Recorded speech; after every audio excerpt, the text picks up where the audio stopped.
a win, boys! In overtime. The Habs winning in overtime is such a rarity. It's like finding a 6-leaf clover or some shit. What are the odds? But they do it, and here we are with a huge 2 points against the Oilers. Compliments of newcomer Eric Staal, who had a storybook beginning here with the Habs. Wow. So let's get the good, the bad, and the ugly out of the way here right off the hop. And the good, Eric Staal. What a start. Scoring the overtime winner in your first game with the new club. Way to become popular in the dressing room there, bud. The bad, Leon Draisaitl. Because I saw a couple of good Connor McDavid rushes during the game, but Draisaitl I thought was non-existent, which was kind of strange. And now, the ugly. Brendan Gallagher's hands. Like, what the hell, guys? Can somebody track down the person who's been hiding puck magnets in this guy's gloves? And kick the shit out of this person, or what? Because it's honestly getting to the point where I'd be open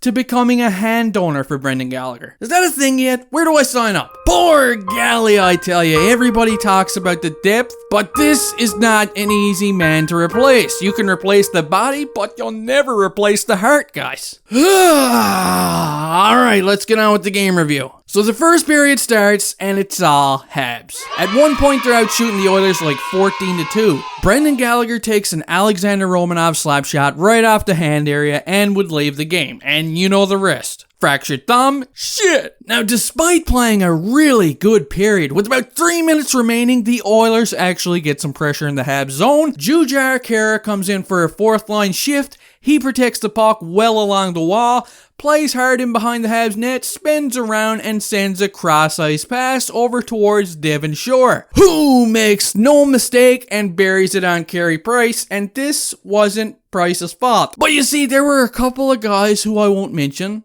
Weber and Drouin, who were standing in front of the net just watching the play unfold with their fingers up their ass instead of trying to block the pass to Shore. What a way to end the period.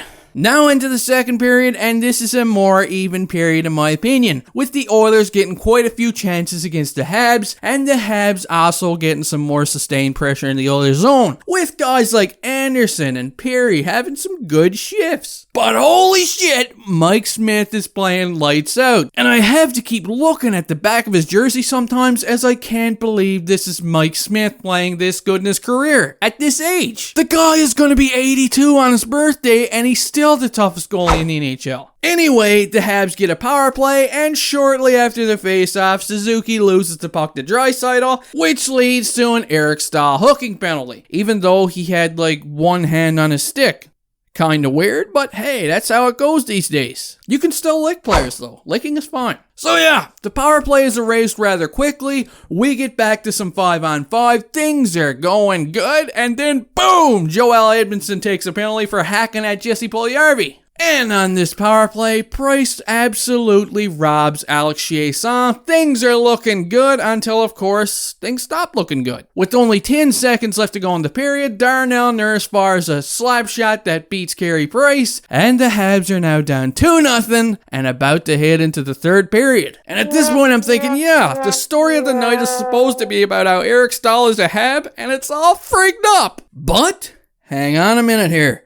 The third period starts, and within the first few minutes, the Habs get the puck in deep. Suzuki feeds the puck along the boards down low to Corey Perry, and Perry sends a pass in front that Josh Anderson redirects past Mike Smith. That's right, it took 20 plus shots, but the Habs have officially cracked the Smith-Vinci code. Play goes on, the Habs are now only down by a goal, and Paul Barnes steals the puck. He finds Tomas Tatar, who fires a wonderful wrist shot that beats Mike Smith as well, and holy shit, we've got a hockey game. With just 6 minutes left to go in the third period, the Habs get a power play, and I'm thinking, oh boy, what a time to go ahead. But again, only 30 seconds into the power play, Josh Archibald gets the puck. He gets a rush in the Habs zone. Tyler Toffoli stretches out. Archibald falls down, and Toffoli gets a penalty for tripping Josh Archibald. And here we go again, another extremely short power play. So play goes on, Josh Anderson gets a nice chance in front of Mike Smith, but Smith shuts the door, play trickles down, and we're off to overtime. Many Habs fans around the world right now are already turning their lights off and they're going to bed because, hey, it's overtime. Game's over. We got a point. The second point isn't even an option. 3-on-3 against McDavid and Draisaitl? Nope. Not happening. And the Habs, they elect to start overtime with Phil Deneau, Jeff Petrie, and Paul Byron again because, hey, that's always worked, right? Well, play goes on, and the Habs do manage to defuse the bomb of McDavid and Draisaitl. Both teams exchange chances. There's a $1:43 left in overtime, and we get a timeout called by the Oilers. Annoying for Habs fans, but hey, this is a very smart decision by the Oilers. They give McDavid and Draisaitl a rest, and back out they go. Draisaitl wins the draw against Deneau, but the Habs regain control of the puck, and Paul Byron gets a nice shot in on Mike Smith, but he gets stopped. We get another whistle, and out comes Eric Staal for his first shift in overtime. And you could just hear the Superman theme somewhere in the back. I heard it, I know I did. And like a storybook ending, he comes out and buries a shot on Mike Smith, and I'm nearly floored. Not only do the Habs win a game in overtime against the Oilers, but Eric Staal scores a huge goal. Big win for the boys. Yeah, that's the shit I'm talking about. Big win, guys. Big win. Anyway, I hope you liked this video. If you did, please consider hitting that subscribe button as I upload hockey content daily. And you guys have yourselves a good day.